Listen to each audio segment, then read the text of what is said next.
Hello everyone, welcome to episode number 75 of Chatting with Anthony.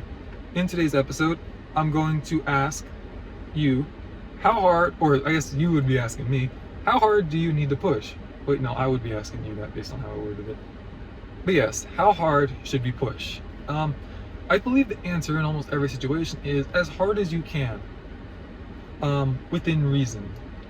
And what I mean by that is, it might not make, right, I don't mean go 100% all the time. I mean address, if it makes sense to go 100%, go 100%. If it only makes sense to go 60%, then go 60%.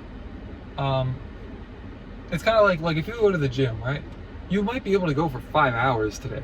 Probably not a smart idea though. That's what I mean. You plan strategically. You say it might not be worth it to take all my energy and put it into this, but however much of it I think is worth it to do, I will do that to my best capacity. Therefore, as hard as you can. I would like for you to ask yourself, what do you want from this life, right? We're only on this earth. If you live to be over 100 years, wow, that's shocking in today's day and age. Even though we have a lot of medicine and whatnot, I won't go into that.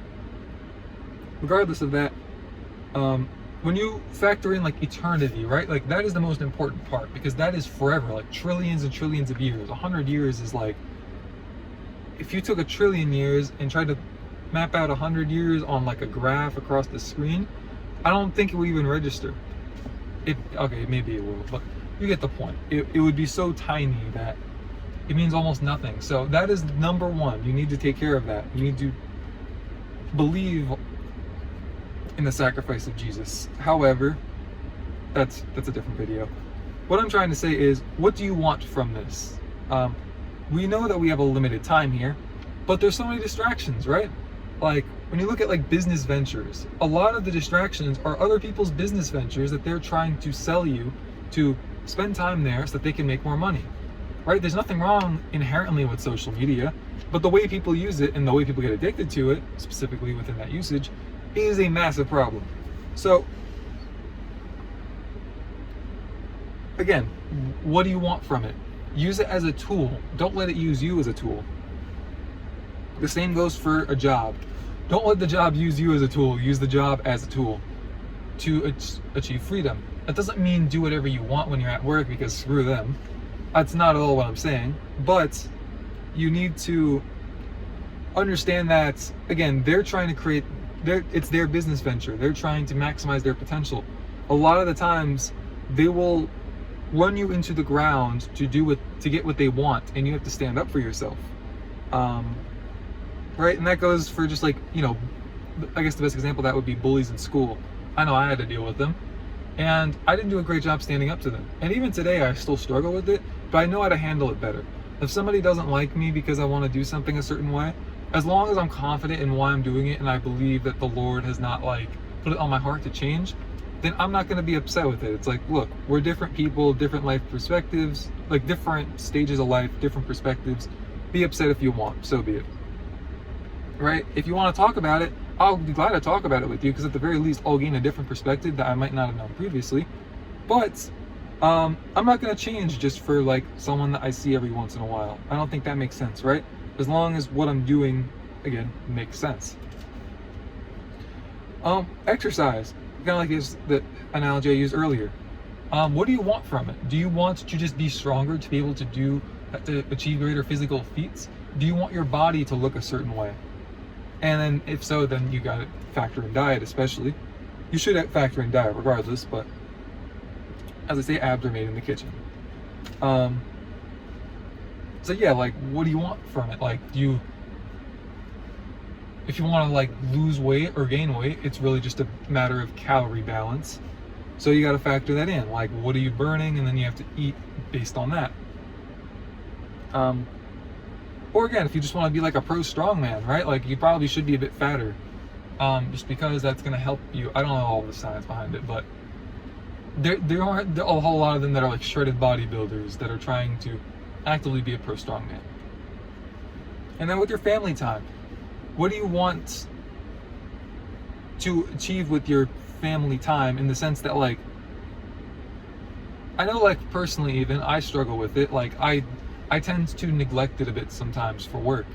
But I have to also ask myself, like, 30 years from now, do I think I'll be happy with the decisions that I'm making now? Like, if these family members aren't here anymore, will I look back and say it was worth it to do this instead of spend time with them?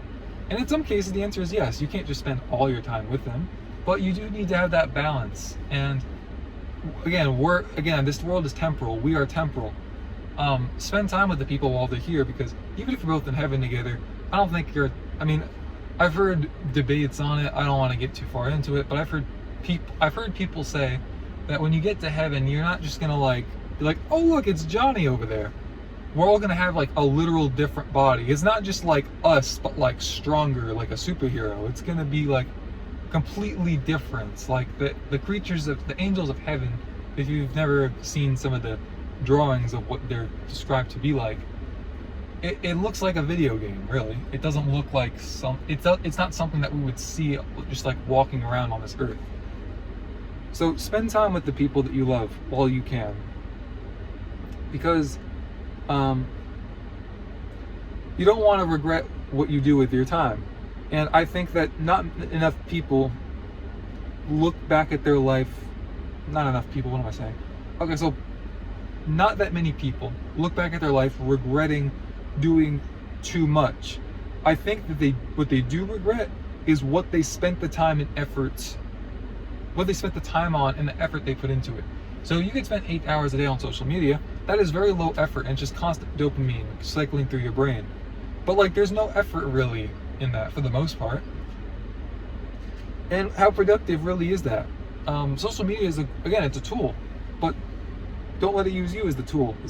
And if you're on it 8 hours a day, odds are, unless you're in a very nuanced situation where you're strategically watching stuff on there to learn, and you have control over, like, you could turn it off at any moment but you're choosing not to, then it is using you as a tool, as it is designed to do. It is designed to get you hooked, because that is the easiest way to convince people to stay on, is to not give them the choice but to stay on.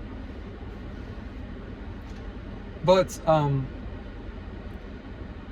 yeah, again, like, you want to have that. If you can cut out social media, that's probably even better, because it's not going to give you a whole lot of value. There is useful information on there, but a lot of us, myself included, have a hard time just like not doing that.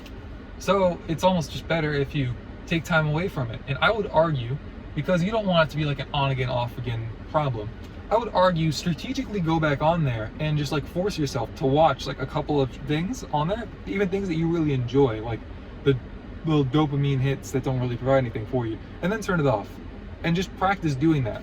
And I promise you, I can almost promise you, if you stay consistent with that, you will get better, because a lot of it is habit. Like, you go on there and you just do this, and you just like, you do it for like an hour, and then the next time you want to go on there, you're going to want to do it for an hour naturally.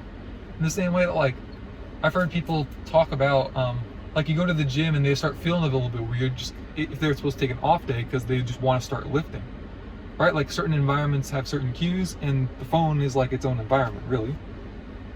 So treat it like that. And a part of why I say what I'm saying is because I believe laziness is a cesspool for regret. And right, regret, like using the pain to push you forward and what you want to do later, is great.